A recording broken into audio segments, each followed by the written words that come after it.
Hello and welcome to the Non-Perfect Parents Club podcast. I'm Emma, a mama of two girls, an ex-nursery practitioner and the creator of the Non-Perfect Parents Club. The Non-Perfect Parents Club is all about support, honesty, truths, acknowledging that none of us can be perfect parents because it's impossible, and basically just speaking the unspoken. The only rule here is no judgment allowed. I love hearing people's stories. I love finding out about other parents, their family dynamics, their values and how they tick. So that is what this podcast is going to be. Some great honest conversations about parenting, hopefully delving into some nitty-gritty thoughts and feelings that will make us all laugh, cry and sigh a big sigh of relief.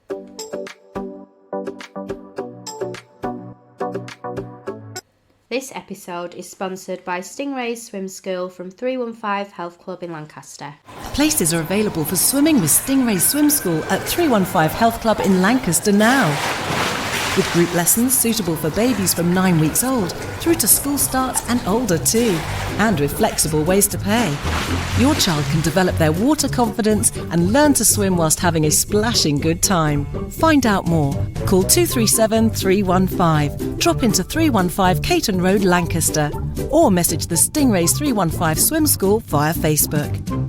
Hello and welcome back to the Non-Perfect Parents Club podcast. Today I'm joined by Susannah. Hi Susannah, welcome to the podcast and thank you for joining me. Thank you for having me. So if you want to introduce yourself and tell us a little bit about your family dynamic and any heritage. Yes, so my name is Susannah Dale. I live in Glasgow, of all places, my husband and two boys. I'm not Scottish, as you can probably tell by my northern tones. I'm actually from Sheffield originally. And we met down in London and did the classic cliche of have a child and move out of London because we can't afford to live there anymore. So we came up to Glasgow, which is where he's from. And that was just over 4 years ago, just before the pandemic. And it's good. Like, I'm really, really pleased that we're here. It's such a kind of lovely community to be part of. It's dead friendly. Glaswegians are amazing. So yeah, that's kind of us. The main rule of the Non-Perfect Parents Club is no judgment allowed. Have you ever felt judged in your parenting and can you tell us about it? Do you know what? I don't think I felt judged by anybody, but I felt judged by myself. I don't know if that counts. Yeah. Okay, good. So I felt judged by myself. It was all around breastfeeding. So my first son was 5 weeks early. And I really struggled to breastfeed him. I just didn't really have enough milk. I know I wasn't like advised properly when we were in the hospital because he was 10 days in hospital and no one was sort of helping me with establishing breastfeeding or anything like that. So I used to do the thing, and I've seen and heard lots of other people do it since, is I would like justify it to people because I would be there with a bottle because he was sort of combi fed and then fully formula fed. And to be honest, he should have just been formula fed, but that's a story for another day. But I should have just done that. And I used to sort of justify, oh, well, he was early, so I need to give him formula. Or it was early, so I didn't have enough milk, to kind of demonstrate I'm not a bad mum. I do know, I'm trying to breastfeed and I've given it a really, really good shot. And it's not because I'm really bad. But, I've made this decision because, fed is best. So I would, every time I would like justify it to someone, even if they didn't ask, they weren't bothered. I would just feel that I needed to. And I just ended up feeling like a bit of a failure because I couldn't breastfeed him. And I've spoken to loads of other mothers since, and they said they felt the same. And that judgment kind of comes from within. I've not spoken to anybody who's necessarily felt judged by other people for not breastfeeding or not being able to breastfeed. It's just something you kind of do to yourself. That's why I get quite angry about stories about breastfeeding nowadays. Like when you see headlines like, oh, breastfed children go to Oxford University and stuff like that. And I'm like, how is that helping anybody? It's just matter, like. Exactly. It's like, oh, my children are thickos, brilliant. It just doesn't matter. That's just not what it's about. And then I get really sad. I think I saw the other day that like formula is pretty much the most stolen item because of the cost, because people are just trying to feed their children. Like the fact that breastfeeding is free, but not everybody can do it, and not everybody's afforded the same support to do it, and then you're resorting to stealing essentially food for your baby, is a really sad state of affairs, you know, in the world we live in. So yeah, I think I judged myself, but I do think there is a level of judgment in society around breastfeeding. Otherwise there wouldn't be stories like that saying how clever people would be if they were breastfeeding. And I always feel like it's one of those topics that you kind of can't win with. Like, you're kind of judged if you don't breastfeed, but then when you do and you're out in public just feeding your baby, there's so much around that of like, oh, can you cover up and all that kind of stuff that comes with a lot of shame. So it's like, you know, what do you want us to do? Do you want us to do it, or do you want us to not? You can't just not feed your baby because you're out in public. You can't just stay at home because you're breastfeeding. Like, it's mind-blowing. It is. And it's a bit of a minefield to kind of have to walk yourself through. And you are at your most vulnerable time at that point.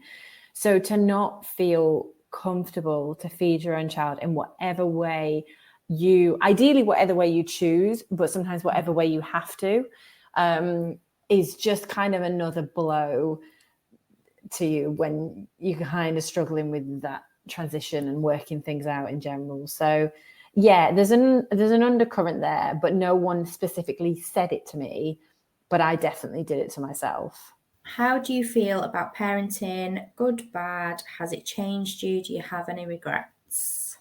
It depends how much sleep I get as to what answer I give you here, doesn't it?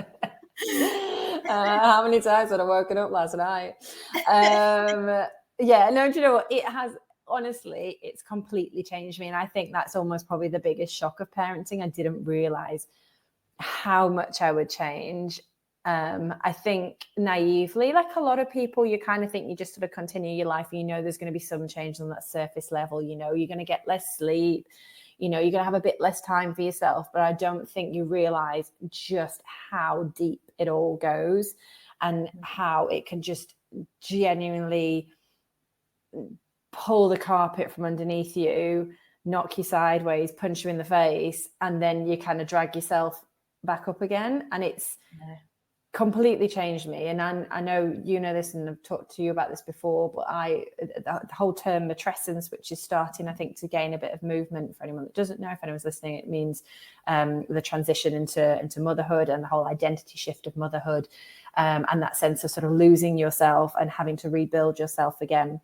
And it comes with, you know, lots of different, it's on a spectrum essentially, and everybody feels it a bit differently, but it kind of encompasses the brain changes, the hormone changes, and that kind of loss of sense of self. And that hit me so hard. And I didn't know what it was, and I didn't understand it until, you know, I found it, what would have been, I guess, 4 years after my first son was born.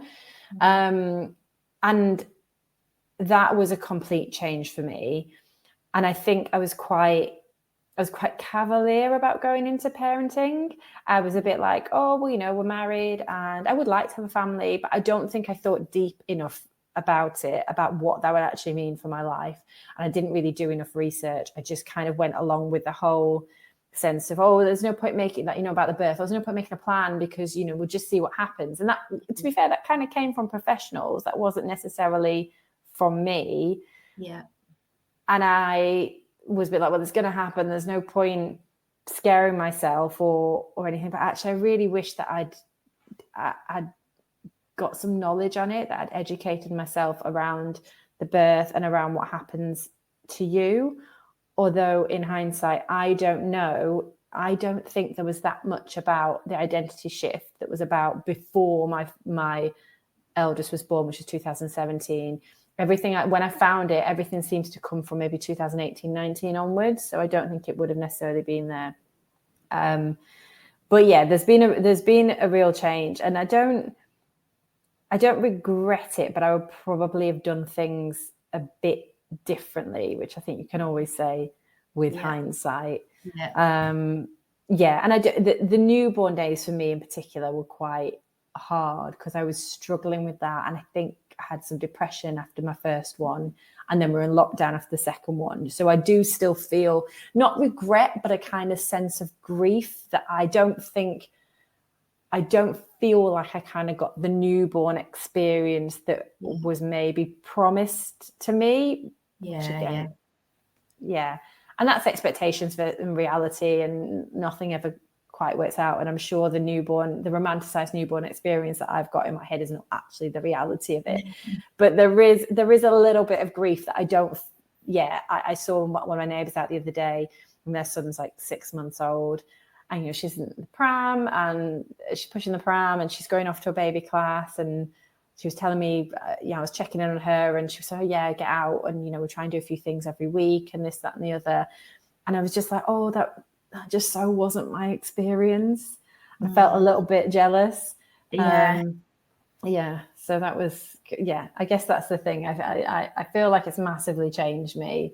And I kind of maybe regret not giving it enough research and planning beforehand, rather than just thinking, it's something you do.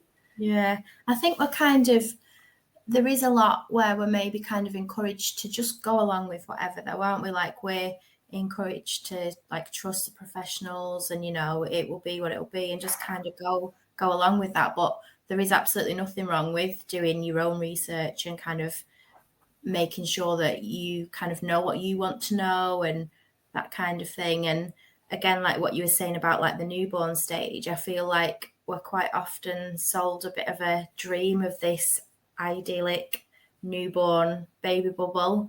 And in actual fact, it's obviously depends on your own experience, but it makes me wonder how many people actually have that, and how many people actually have probably what we've experienced, which isn't anything like that.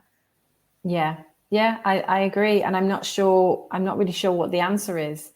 Because everybody, like you say, everybody's experience is different.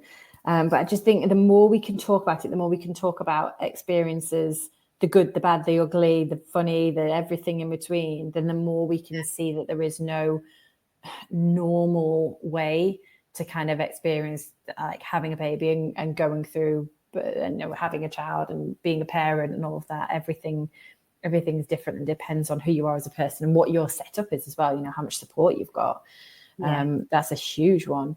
I think there's still a long way to go in terms of talking a bit more and providing a realistic but sort of empathetic way of sharing stories. Yeah, definitely. Is there anything in your life that has shaped how you parent that you're happy to talk about? Are there any situations or circumstances that have affected this? So I've already mentioned that I had a bit of depression after my first son was born.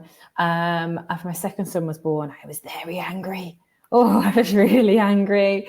I think I probably had a bit of postnatal rage, and that's even less spoken about or known about. But I was furious, and I was really quick to be irritated. I'm not quite sure what the right phrasing is there. And actually, more than the depression, that was the thing that pushed me into counselling. So that is the thing that changed things for me and shaped how I parent, because I think I probably spent the first 3 years or so of my son's life being quite sad, quite guilty, angry, full of shame, like a lot of kind of negative emotions, and pushing them down and just not having a great time of it. I felt like I was a bit of a shell of myself, to be honest. And that comes with guilt and grief, that actually I spent the first 3 years of his life feeling like that. And he maybe didn't get me my best and all that, to unpack. But when my second was, I think 6 months, 8 months old, something like that, I went and had some counselling because I was just really angry and it wasn't okay. I was very shouty and I didn't like myself very much. And I went and got some counselling, and it was the best thing that I could have done because it helped me unpack a lot of stuff. And I thought I was going for that reason because I was angry, but actually I was going because I had been depressed and I hadn't properly sorted through that. And then I'd had a second one, and we're in lockdown. I'm in a different country, different city, and I'm angry, and I just couldn't really figure it out, and I felt very like, what have I done all over again? So yeah, that unpicked a lot of things for me. And then I think from that, I've become a much more conscious parent. And I know there's kind of, I guess, the parenting comes in waves and trends, and conscious parenting or gentle parenting is, something that I guess our generation are doing more. But I became very aware of validating feelings in a way that I hadn't had. I'm a child of born in the mid 80s. Like that, just they did what they did with what they had. But there was no kind of validation of emotions going on there. Was there? Like absolutely not. And I think, and obviously then there are triggers that you have, and that has helped me massively. Just kind of get to the root of a few things, but then also it has changed that actually, do you know what? I need to be a much more empathetic towards people and just validating emotions. You don't need to fix things. You can just validate. And actually that's changed how I parent. So there's a lot of, it's okay to feel sad and naming emotions and all of this, but we still don't kick our brother. Like that boundary, you can feel this way, but don't punch. So that's probably been the main thing that I think has probably shaped things for me. What is your biggest value when it comes to parenting? Oh, community, without a doubt. Community support system. We did not have it in London. We didn't. And look, I don't know if mine is a typical London experience, or if it's something that other people get as well. London is a vast city. And, but lots of people talk about how, it's quite a lonely city and fast paced and stuff like that. And obviously there's loads of people there. But we did not have that community. There was a park just up the road from us. I barely ever saw the same faces twice. People didn't really want to stop and chat with you. Like it just didn't have that. And then we moved to Glasgow, and I really like where we live. We're still relatively kind of close to the centre. There's still sort of things going on, but it's got this villagey feel. And you go to the park and you see the same faces, and you see the same faces at nursery and school drop off, and everyone's up for a chat, and everybody's warm and everybody's friendly, and it's just a really nice environment. And so we do go on play dates, and we do just bump into people when we're out and about, and it's made the whole kind of parenting side so much easier, because it's not like you're calling upon people to babysit and stuff like that, but it just feels like there's more support there. You could reach out to people if you needed to, but also it's just another adult to pass the time of day. Like there's only so many conversations about dinosaurs I can have. So it's just like, oh yeah, okay, let's talk about maths, and they can talk about dinosaurs, and it just makes it easier, doesn't it? So yeah, I think community is a huge value, but I also think you have to push yourself out your comfort zone a little bit sometimes to have that community. Sometimes you've got to be that first person that says, oh, can I take your number, or do you want my number, or do you want to meet up for coffee or a date in the park? And I think sometimes we're out of practice of doing that, especially I found in London there is a bit of a, I hope people don't come for me, but I did find in London there was a bit of a kind of something better will come along. I mean, that's almost like the dating scene of London. I felt like that extended, into how people live their lives. And people didn't exchange numbers to maybe meet up, or maybe no one liked me. Maybe I was the problem. I'm sure it wasn't that. But I just never felt like there was a community of support around me. I did it a lot on my own in London. Whereas now, even if we go out for the day and I'm on my own with them, I'll inevitably bump into somebody else and have, just a small chat at least. And it does make all the difference. So yeah, I think community is huge. And we need to be, have a bit more of that wherever we can. Yeah. And I think that's a really important point. Like so often we interpret support or community as someone that can look after the children. And that isn't necessarily what we need. We need that connection, don't we? We need, even while the kids are there, like someone to speak to, or someone to just have a brew with, or like you say, you just bump into people and have a chat while you're out and about. And that can make such a difference to even just like your day. Just having that ability to for that to happen. Yeah, absolutely. I remember when Finley was younger, And when I was like pretty low, being in cafes, eating cake while he slept, obviously I just ate loads of cake, just honestly willing someone to sort of look my way and give me a smile or come and speak to me, not to him, not to say how lovely he was, but just come and speak to me. Yeah. And they didn't, and I didn't. And it was just a kind of never-ending cycle of sadness and cake. Yeah. Really, a lot of cake. And so it got me through, butter and sugar. Yeah, community, definitely. And like you say as well, it is really important to kind of push yourself out of your comfort zone as well, with seeking out that connection with people. And I think you're right that it's really hard to do. And I feel like that's something that a lot of people are maybe lacking. And it's all too easy, isn't it, to kind of sit at home. You've got your social media, you've got different messaging apps, and it's very easy to kind of sit behind your phone or whatever and communicate in that way. But it's still very, very lonely doing that. I think it can often be a good starting point of reaching out to people, but just taking it past that is where you kind of really have to push yourself out of your comfort zone. And it is hard to do. I think it's so worthwhile though, because also if you think about it, I'm not that I'm any kind of parenting expert, but it must be setting a good example for your kids that if you're then out socializing, you're having a chat and they see you being friendly and being able to talk to people, then that just, not they're even thinking about, but that just becomes their normality. But if they see you in the house just on your phone all the time, then that's what they're going to see. And when it comes to a point of them having a phone or wanting a phone or being on a screen, so it must have some kind of impact. I mean, we're probably going to have the stranger danger conversation with our kids at some point, because they see us and I'm just nattering away to everybody. And people do talk to you. Glasgow's super friendly, so strangers will come and talk to you, and it's not weird. Whereas in London, I was always like, "Oh, you're mental," because there was that element of why are they talking to me? They're mental, or they're going to mug me, which is totally unfair. But that's sort of where your head is. So we will at some point have to have some sort of stranger danger, because otherwise, they will just talk to everyone. But in some ways, that's fine.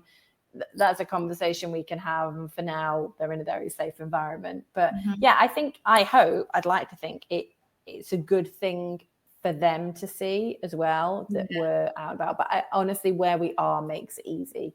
I think we are really lucky where we are, and I'm quite extroverted anyway, so I don't necessarily find it hard. Not now. I did then, because I was struggling, but I don't necessarily find it hard, but I think a lot of other people do, and I understand that. But it's so valuable. Yeah, and just kind of what you're saying there, I think that's really lovely that your children are willing to speak to everyone. You often find, I'm a little bit I'll try and say hi to people and stuff, and my girls are always like, "Oh, who are you talking to now? Come on!" And they're always being dragged along to meets and stuff like that, and they're like, "Oh," but I find quite a lot that people don't make that eye contact, and it's like, "Oh, come on," and don't you? I think what I'm trying to say is maybe I think we kind of overprotect a lot these days as well, because of the nature of the world, and we know everything from being on social media and stuff. And I do think we're maybe missing or lacking a little bit in them people skills, which is a shame, really. I think it's a crucial skill, and obviously you've got to protect your children, don't get me wrong, and like you say, the stranger danger conversations and stuff, but like I said, I just feel like maybe it's a little bit overprotecting these days. Yeah, it's tricky to find the balance, isn't it? It is. Yeah. What has been your biggest challenge so far? Do you know what? I think we've been quite lucky. We haven't had any kind of major scares or traumas with anything. I mean, both their births were pretty traumatic. I don't want to relive that. They were both just grim. Well, actually, the first one's birth wasn't grim. It was the 10 days that came afterwards that were pretty awful. And then the second one's birth was basically medieval. It's absolutely awful. Oh God. Like, I'm really sorry if anyone's listening to this and they're pregnant, but yeah, it was like at one point the doctor put his like hand up me to turn his head.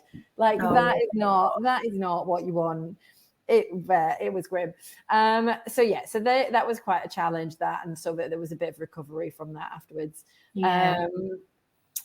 But I think for me, more of the parenting challenge is because I've got two, so they're 2.5 years apart in age, and they're really different characters, both boys, but really different characters and temperaments.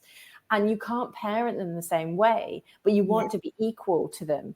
So it's quite hard sometimes to do that. I am aware that I think sometimes the oldest thinks the youngest gets away with more, but it's also because the youngest is 3 and isn't as, so our oldest has just turned 6. So after tea, you know, he's expected to take his plate from the table and at least bring it up to the kitchen or put it in the dishwasher if it's open. You know, like just do that because he's 6 and I can't be doing with a bunch of teenagers and a husband. I'm clearing after that. My husband, you know, that ship has sailed. I can't like I'm stuck with that. But I've got 2 boys that I can train. But the 3-year-old were a bit more like, oh, can you bring your plate up? If you want to bring your plate, like it's not kind of you must do this. Whereas the 6-year-old knows that's part of the routine. And I think sometimes maybe he feels that that's not fair, but it's like, well, when you were 3, we didn't ask this of you. And it's that trying to that understanding that you're a little bit older, so there's a little bit more responsibility, which he will have. But right now he's 3. He's also a very strong-willed 3, more than the other one is. So there is a difference in how I have to deal with them to kind of avoid conflict. But then it's difficult to know how equal that is. And then you're thinking, oh God, am I breeding like resentment and trauma for the days to come? But I think you've just got to do your best with what you've got. Although I was saying to my husband the other day that our 3-year-old will start school 2025. So in Scotland, it's August rather than September because they have a weird school system. So they'll start August 2025. And I predict that will be a challenge for me because I've spent all these years being like, oh, you know, finding the newborn time hard and then kind of enjoying the toddler time and, you know, feeling quite like, I'm like, yeah, I get it now. And I'm into it. And, you know, we have lots of fun together and stuff. But I sometimes I think, oh, it's just a bit easier when you're a bit older. Whereas now I predict that when he goes to school, I'll have a full-on breakdown because I'm like, right, that's it. Like he's not a baby, a toddler.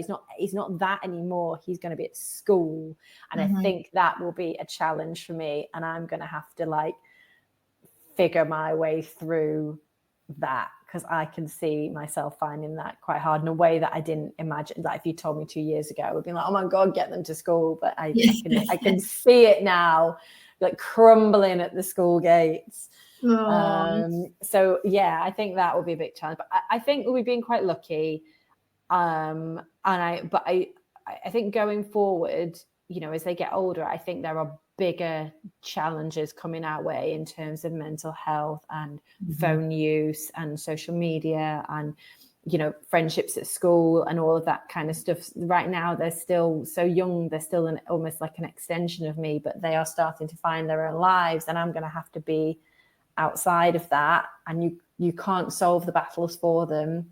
Yeah. So I think that's going to be a bit of a challenge going forward, like when it's appropriate to step in and when you just have to, back off.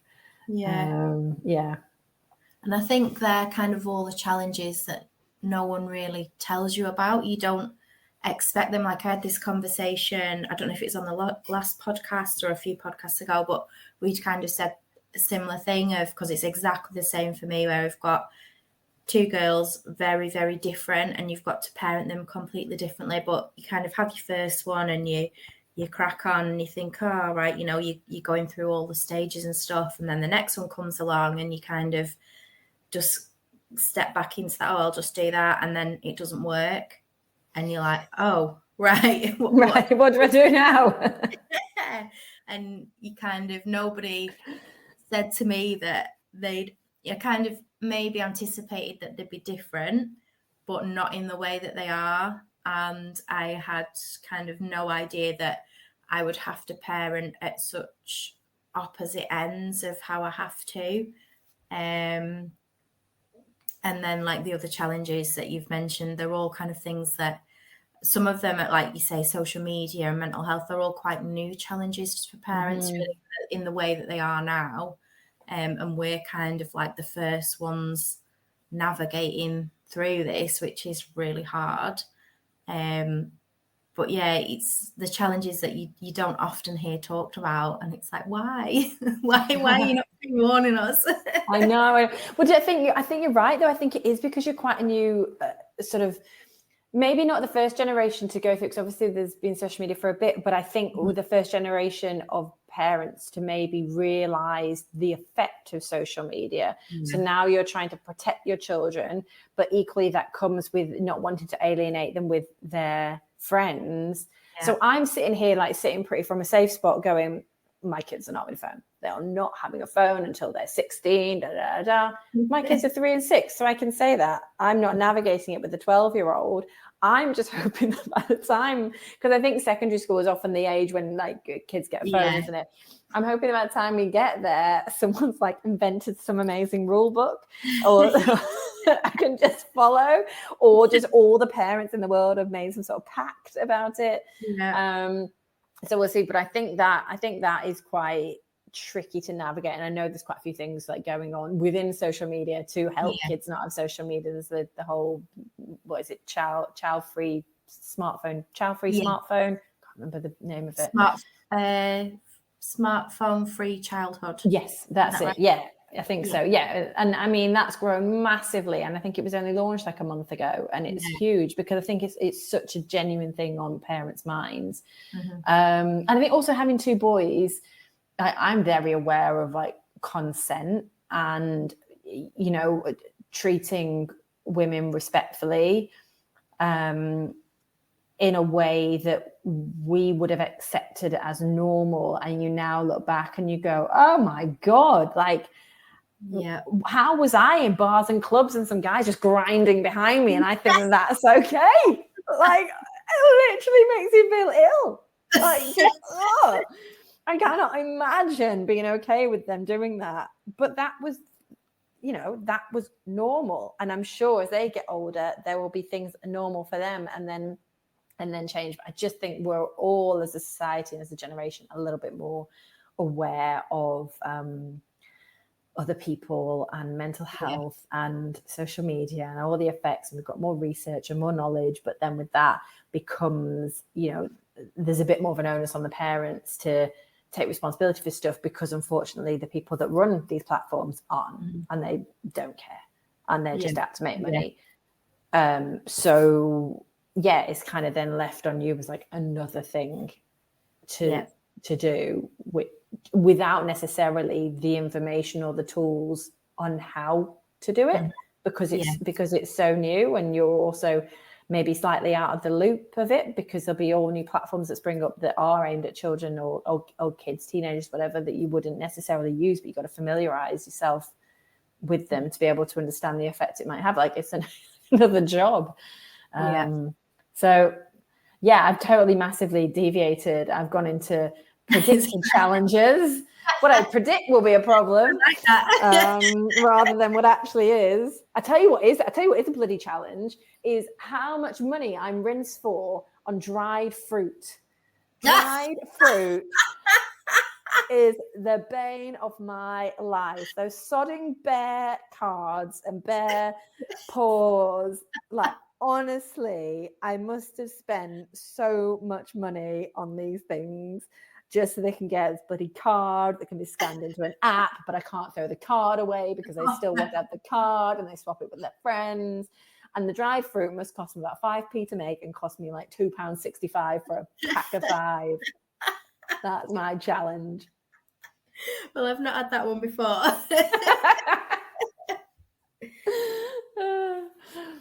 What do you wish you could change about parenting in general, as in for everyone? The patriarchy. We can just sort that one out. That'd be fine. Look, I just don't think our current system works. I don't think it works for mums. I don't think it works for dads. I don't think the setup of work-life balance, of childcare, of parental leave, maternity or paternity, I don't think any of that works now. And maybe it did once, but the world has changed, society has changed, the cost of living has changed, what people want from life has changed. And I think that the whole system needs a complete shake-up. Now, I appreciate that's idealistic and rather than realistic. And, people quote things, why can't we do like Scandinavia countries like Denmark and all that kind of stuff? But they pay a massive amount in tax. So that affords them to be able to do it. And I don't see us being in a situation where everyone's going to suddenly go, oh yeah, I'll pay you 14% more in tax than I currently do, which I think is a discrepancy between us and Denmark. Because that we're just not that way inclined as a nation. So we can't afford to do it the way they do it. But it does feel like there needs to be some change around parenting to be more of a gender balance. And the difficulty is, I think so many women have these conversations about how to make it better for mothers, but we can't make it better for mothers without fathers being involved. Yeah. But equally, I understand it's really hard for fathers to get involved in the conversation because they are potentially scared of saying the wrong thing, or they're just not perhaps as invested in it because it doesn't happen to them as personally as it happens to mothers. And I know that's not true for all fathers, and some are really hands-on and really invested, but you've still got a lot of people sort of further up in leadership or running the country or running businesses that aren't, and that don't see that there's an issue and don't see there's a status quo that needs changing. So I mean, if I could change something about parenting, it would be the entire system. If I could change one thing about parenting, which isn't the entire system because that seems unachievable, it would be, as I always talk about, to just teach people about matrescence. Just teach people, but mothers in particular, but people in general, about the fact that you don't know what baby you're going to get. So you don't know what your parenting journey is going to be like, because there's no way of knowing what your baby's going to be like. But you do know yourself a little bit, and you do know who you are as a person. So why not think about how you might change? Why not educate yourself on how your identity might shift? Because if you can get a hold of that, then your mental health is going to be better, and you will be able to look after your baby, of which all the practical things in terms of looking after a baby, they come with a bit of learning experience, a bit of trial and error. Everybody learns how to change a nappy, how to feed a baby, how to get them to sleep. And it might be a bit monotonous, and it might be hard work, and it might be tiring, and it might be a phase, as everybody says, but you learn it and you get through. But what stays with you is if you don't know what's happening to yourself and you don't know how to fix it, and you are left with guilt and with shame and with not feeling like that you are who you are anymore, and you carry that around for months and years and years and years until someone tells you, oh, that was all meant to happen. That's all part of the developmental process. So I would love that to be out there more widely, because I just think it could have such a positive effect on how we talk about being a mother and how we feel about being a mother. Yeah, and I think that's a key thing there, isn't it? How we feel about being a mother. That's like probably one of the most important parts of being a mother, is how we feel. Because if we feel all right and we're kind of not just surviving but thriving, then our children will do too. Absolutely. It's the best thing you can do for them. If you're having a good day and you're happy and you're calm and this, that and the other, you've got much more patience and empathy and kindness and willingness to play than if you are feeling stressed or uncomfortable or sad or lonely, or like you failed. You don't have as much capacity for somebody else if you're feeling that way about yourself. Oh, I should be a therapist. Oh, I didn't know I could come out with these things. But yeah, I do wholeheartedly believe that you need to, it sounds weird because people are always like, baby first, but actually I think if you put yourself first, then the baby automatically kind of comes first because you're working on yourself. So I just love people to know a little bit more about what they're going to go through, because in the end, it will help them. Mm-hmm. And then just before we finish, do you want to tell us a little bit about your Instagram page and your packs that you've just launched? Yeah, will do. So I have an Instagram page called it's matrescence_club. And from there, it's kind of, I guess, a bit of a community. I do a newsletter every week, and I kind of look at like a different topic around motherhood or mental health, identity, that kind of stuff. And sometimes I do like group calls that people can join, have a bit of a rant, have a bit of a chat, put the world to rights, that kind of thing. Just somewhere where you can maybe talk about some of the bigger picture stuff that is hard to talk about over a coffee on a soft play day or something like that. But I've also just launched matrescence packs, which are packs that kind of cover a lot of the stuff that I've been talking about. They're basically to be given to someone who is pregnant. And they can get a sense of what matrescence means.